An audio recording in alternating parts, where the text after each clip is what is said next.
خانم ما نه ایشونو میشناسیم و نه از عقدشون با جمال خبر داریم. به ما رحم کن خانم. الانم داری الکی منو اینجا میچرخونی که جایی که مثلا عقد کردی و به هم نشون بدی؟ آره؟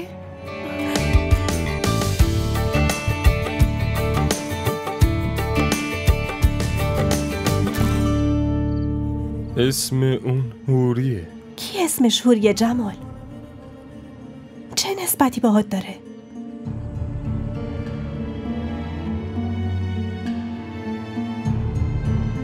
حال بابا تو ببین،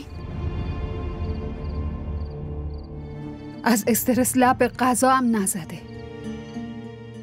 بعضی وقتا حس میکنم حتی درست نفس نمیکشه. من این اشتباهو کردم.